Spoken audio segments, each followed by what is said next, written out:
귀한 찬양 감사합니다. 우리 옆에 분하고 함께 인사하겠습니다. 참 잘 오셨습니다. 우리 같이 인사하겠습니다. 우리 한 번 더 인사하겠습니다. 기도의 용사 되시기 바랍니다. 우리 같이 인사하겠습니다. 특세 맞죠? 예, 특세 맞죠? 예, 우리 조금 옆에 분들 이렇게 연락하시고 하셔가지고 좀 더 많은 우리 성도들이 오셔서 같이 이제 기도하는 우리 일신교회가 되도록 같이 힘써 주시기를 바랍니다. 지난번에 우리 토요일날 상국교회를 가니까 우리 사순절 40일 새벽기도 하더라고요. 뭐 요새 40일 새벽기도 하는 교회들 있습니다. 우리는 연초에 올해 들어서는 그리고 이 사순절에 그리고 추수감사절기에 딱 3번 우리가 특세를 하고 연초에는 한 주 그리고 사순절에는 2주 그리고 추수감사절 2주인데 우리 성도님들 더 힘을 내서 새벽에 참여하시고 또 연락하셔서 같이 은혜의 자리에 동참하셨으면 좋겠습니다. 어찌 보면은 자주 해야 이렇게 많이 보이는 것 같아요. 가끔 하면 더 안 보이는 것 같아요. 그렇죠? 오늘 특세인지 모르는 분들도 많을 것 같아요. 좀 연락하셔가지고 같이 함께 은혜의 시간 되셨으면 좋겠습니다. 오늘은 우리 김미정 집사님께서 아침 김밥을 대접해 주십니다. 이렇게 매일마다 여러 손길을 통해서 또 아침을 대접해 주시는데 귀한 손길에 감사를 드립니다. 우리 한 번 더 옆에 뒤에 분하고 같이 인사하겠습니다. 축복의 통로 되시기를 바랍니다. 우리 함께 인사하겠습니다. 우리가 꿈을 이루려면은 그냥 꿈이 이루어지는 게 아니죠. 꿈을 이루려면 대가를 반드시 지불해야 됩니다. 어떤 큰 일을 이루는 데 있어서도 그냥 이루어지는 게 아니죠. 반드시 큰 일에는 큰 일에 맞는 대가 지불이 있어야 되는 겁니다. 저희 외삼촌 가운데는 큰 부자가 되신 분이 계세요. 한 번은 만났는데 이런 얘기를 하시더라고요. 자기가 이런 재물을 모으기 위해서 어떤 일을 했는지 얘기를 하시는데 몇 번 생명을 걸었다는 거죠. 몇 번에 걸쳐서 생명을 걸었는데 더 이상은 못하겠다. 이제 이런 얘기를 하시면서 그런 생명을 거는 그러한 대가 지불이 있었기에 내가 이런 부자가 될 수 있었다라는 그러한 얘기를 이제 하시더라고요. 우리가 어떤 큰 부자가 되는 일에 있어서도 어떤 대가 지불이 필요합니다. 어떤 사람이 이제 교수가 되고 싶어요. 그런데 교수가 되려면은 그만큼 내가 어떤 한 분야에 대해서 남보다 수년에 걸쳐서 노력하고 공부하는 대가 지불이 있어야 되겠죠. 뭐 또 필요하다면 유학도 좀 가야 되고 또 필요하다면은 어떤 연구실에 들어가서 다른 사람들과의 만남을 포기하고 수년에 걸쳐서 어떤 성과를 이루기 위해서 자기의 삶을 들여야 대가 지불이 있어야 교수가 되는 것이겠죠. 어떤 꿈을 이루는 데 있어서도 이렇게 대가 지불이 필요한 겁니다. 우리가 지난번에 토요일 날 상국교회를 갔지만 주변이 재개발된다 그러잖아요. 그래서 교회를 이제 증축을 하고 리모델링을 하는데 뭐 처음에는 그냥 예정한 돈이 있었는데 하다 보니까 시간이 지나고 또 건축이 지연되면서 증축하고 리모델링 하는데 뭐 14억 예산이라 그러더라고요. 교회가 14억 예산인데 그 교회가 100억에 건축을 했다 그러더라고요. 어떤 대가 지불이 있어야 그래야 어떤 그 교회도 수많은 젊은이들이 오는 거고 또 사람들이 몰려오게 되는 거겠죠. 어떤 인생이라는 것은 다 대가 지불이 그만큼의 대가 지불이 있을 때 그만한 열매와 결과를 이제 얻게 되는 거겠죠. 우리 일신교회가 성령으로 새롭게 되려면 그만큼 우리가 함께 기도하는 대가 지불이 필요하지 않겠습니까? 우리 일신교회 성도님들이 정말 하나님의 복을 사모하면서 우리가 그냥 사모하는 데 끝나는 것이 아닌 그만큼의 대가 지불이 있는 우리 일신교회 성도님들 되시길 주님의 이름으로 축복합니다. 오늘 말씀은 그 대가 지불에 관한 말씀이에요. 정확하게 말씀드리면 대가를 지불한 사람 그리고 대가를 지불하지 못한 사람, 그것이 오늘 말씀의 전체적인 말씀의 핵심입니다. 18절에 한번 보시면 어떤 관리가인지라고 얘기하죠. 그런데 23절에 보면 그 사람은 큰 부자였다. 이제 이렇게 말합니다. 한 관리가 예수님께 나와서 질문을 하나 던지죠. 그 질문은 선한 선생님이요, 내가 무엇을 해야 영생을 얻을 수 있겠습니까? 라고 이제 그렇게 묻습니다. 이스라엘 당시에 어떤 사람에 관해서 선하다라고 하는 경우는 없었습니다. 율법에 관해서는 선하다고 했지만 사람에 관해서는 선하다고 한 적이 없어요. 그런데 이 한 부자 관리는 예수님께 나와서 예수님께 선한 선생님이요 라고 그렇게 말하고 있는 것을 보아 이 관리는 굉장히 그의 말이 어떤 많이 부풀려 있는 그러한 표현이다라고 하는 것을 이제 볼 수가 이제 있습니다. 우리도 어떤 그 얘기를 할 때 보면은 굉장히 허황되게 떠벌려서 얘기하는 사람이 있잖아요.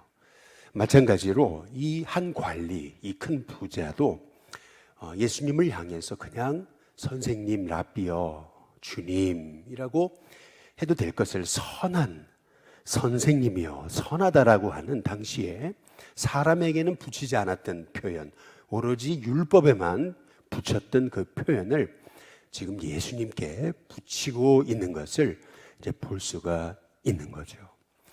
우리가 인생을 이렇게 이제 살아가다 보면은 뭐든지 할 것처럼 그렇게 장황되게 뭐든지 다 할 것처럼 그렇게 얘기하는 분들이 있어요. 말은 굉장히 모든 걸 다 할 것 같아요. 그러나 행동이 따르지 않는 그러한 인생이 있는 거죠. 예수님은 바로 이 한 관리, 이 큰 부자의 그 마음의 삶의 핵심을 보신 겁니다.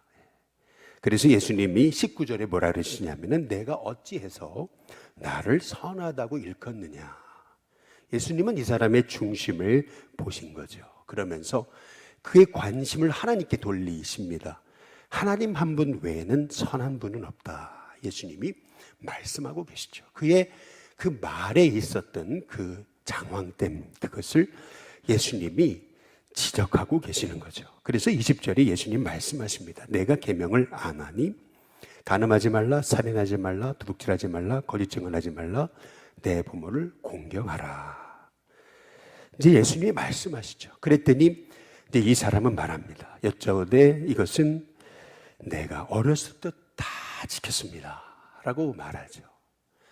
그랬더니 예수님이 말씀하십니다. 22절에 예수님이 이 말씀을 들으시고 내게 아직도 한 가지 부족한 것이 있는데 내게 있는 것을 다 팔아 가난한 자들에게 나눠주라.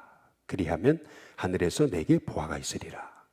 그리고 와서 나를 따르라 라고 예수님이 말씀하십니다. 예수님이 보셨던 이 사람의 진짜 문제, 그것은 뭐냐면은 정말 영생을 원한다면은, 영생이 그의 인생에 가장 귀한 것이라면은 영생을 위해 대가 지불을 해야 된다라는 거죠. 그의 인생에서 영생보다 더 소중한 것은 물질이었다라는 것을 알 수가 있습니다. 그래서 23절에 보면 이렇게 얘기하죠. 그 사람이 큰 부자이므로 이 말씀을 듣고 심히 근심하더라 라고 이렇게 말씀하고 계시죠. 다시 말하면 그는 큰 부자이기 때문에 결국에는 물질을 가난한 자들에게 나눠주는 대가 지불을 하지 못해서 결국에는 예수님을 따르지 못하는 그러한 인생이 되고 말았음을 오늘 성경이 우리에게 말씀하고 계시는 것입니다. 그래서 예수님이 그 큰 관리, 부자를 보시고 예수님 말씀하시는 거죠. 24절에 예수께서 그를 보시고 말씀하십니다. 재물이 있는 자는 하나님 나라에 들어가기가 얼마나 어려운지, 낙타가 바늘기로 들어가는 것이 부자가 하나님 나라에 들어가는 것보다 쉽다라고 이렇게 말씀하고 계십니다. 낙타가 바늘기로 들어가는 것이 부자가 하나님 나라에 들어가는 것보다 쉽다, 이제 이렇게 말씀하시는데요. 헬라어 이 성경에는 이 언어 유희들이 많습니다. 비슷한 표현인데 그 비슷한 표현을 가지고 우리에게 주시려는 메시지들이 있어요. 근데 그것이 대표적인 것이 바로 이 낙타라는 거죠. 낙타가 반읽기로 들어가는 것이 부자가 하나님 나라에 들어가는 것이 쉽다. 이 낙타, 이 카멜로스라고 하는 이 말은요, 또 카밀로스라는 그런 아주 비슷한 또 하나의 단어가 하나 있어요. 그것은 선박용 밧줄을 의미하는 단어입니다. 카멜로스는 낙타지만 카밀로스는 선박용 밧줄이에요. 선박용 밧줄을 이렇게 바늘귀에 꽂으려고 그러면 그 꽂기가 어렵잖아요. 근데 마찬가지로 지금 여기 부자는 꼭 선박용 밧줄에 매여 있는 것 같은 그러한 인생임을 우리 예수님께서 말씀하고 계시는 거죠. 물질에 딱 매여 있다 보니까 결국에는 영생이 가장 그의 인생에 소중한 것인데 영생을 위해서 물질을 내려놓지 못하는 그런 인생이 되고 말았음을 예수님께서 이제 비유적으로 우리에게 말씀하고 계시는 거죠. 근데 반면 오늘 말씀에서 대가를 지불한 사람이 나와요. 그 사람이 바로 예수님이 여리고로 들어가시다가 만났던 한 그 곁에 있었던 거지 맹인이었습니다.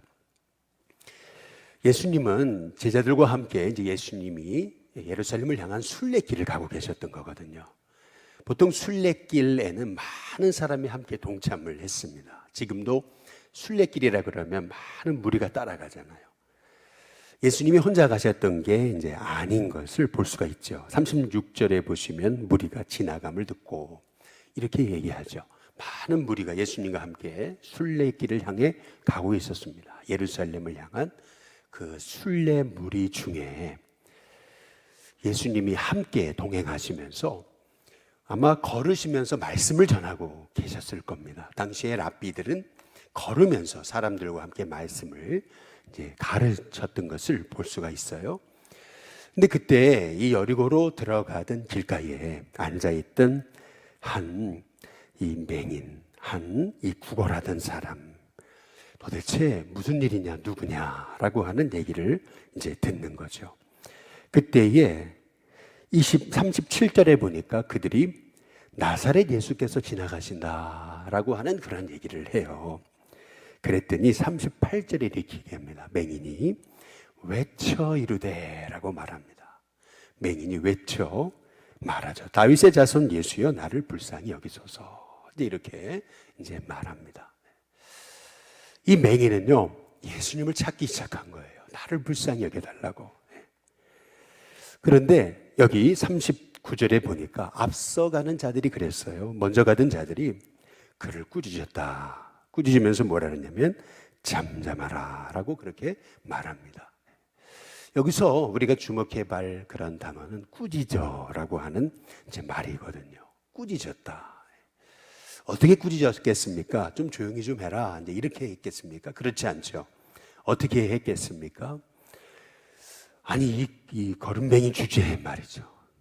왜 네가 여기서 우리를 방해하느냐? 그러면서 별의별 핀잔을 주고 욕을 하고 그리고 자존심을 상하게 했겠죠. 그런데 39절에 이어지는 말씀에 보니까 그가 더욱 크게 소리 질렀다 그랬습니다. 그가 더욱 크게 소리 질러 다윗의 자손이여 나를 불쌍히 여기소서라고 그렇게 예수님을 찾는 것을 볼 수가 있는 거죠. 여기 여리고에 지나가다 예수님 만나신 이 거름뱅이, 이 거지, 이 맹이는 어떤 자존심이 상하고 또 마음이 상하고 사람들에게 이렇게 핀잔 듣고 하는 그 대가 지불을 한 겁니다. 여기 보면은 38절에 외쳐라고 하는 단어랑 39절에 크게 소리 질러라고 하는 이 두 단어는 다른 단어입니다. 똑같은 단어가 아닙니다. 그냥 주님이라고 했던 그 단어가 아닙니다. 처음에 외쳐라고 하는 그런 말씀은 그야말로 소리를 쳐서 예수님하고 찾은 거고요. 그리고 39절에 크게 소리 질렀다라고 하는 이 말씀의 의미는 어떤 말씀의 의미냐면 동물이요, 위험에 직면하게 됐을 때 그때 살기 위해서 바락하고 소리를 지르듯이, 이제 자기가 지금 죽게 생겼어요. 그랬을 때에 살기 위해서, 그래서 바락하고 정말 사력을 다해서 소리를 지르듯이 그렇게 질렀다라고 하는 것이 여기 39절에 더욱 크게 소리 질러라고 하는 말씀에 담긴 의미인 거죠. 다시 말해서 이 맹인은요, 지금이 자기 인생의 마지막이다. 아예 거기에 자기 인생을 걸어버린 겁니다. 자기가 이 맹인이 된 이 상황에서 눈이 떠지기 위해서 그는 예수님을 찾는 그런 대가 지불을 한 거죠. 곁에서 조용해라, 입을 틀어막으면서, 예를 들면 뭐 소리를 지르면서 여기가 지금 어디라고 막 그러면서 별의별 자존심 상하게 하고 또 그에게 상처 주는 말들을 했겠죠. 그러나 그는 그것에 아랑곳하지 않았어요. 그는 더욱 크게 소리 질렀다 그랬잖아요. 우리는 여기서 한 부자, 관원, 관리와 여기 여리고에 올라가시던 예수님을 만났던 이 맹인, 두 사람의 차이점을 보게 되는 겁니다. 여기 한 관리는 영생을 얻기를 소망하면서도 뭐 말씀도 다 지켰습니다, 자기는 율법을 지켰습니다 라고 했지만, 우리 예수님이 너의 재물을 팔아 가난한 자에게 나눠주라, 그리고 나를 따라라, 그 대가 지불에 관한 이 말씀의 의미를 알지 못했던 거죠. 그런데 반면에 이 여리고로 올라가던 이 맹인은 수많은 사람들에게 소위 자존심 상하고 상처받는 그러한 엄청난 그러한 대우를 받았음에도 불구하고 그는 주님을 찾는 대가 지불을 하잖아요. 아주 사력을 다해, 생명을 다해 주님을 찾습니다.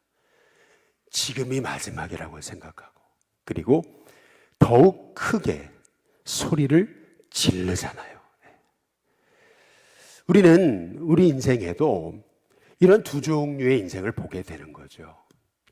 우리 인생에도 뭔가 하나님의 뜻을 이루고 싶지만 마음만 있는 사람, 그러나 반면에 어떤 사람은 대가를 지불하는 사람이 있다는 거죠.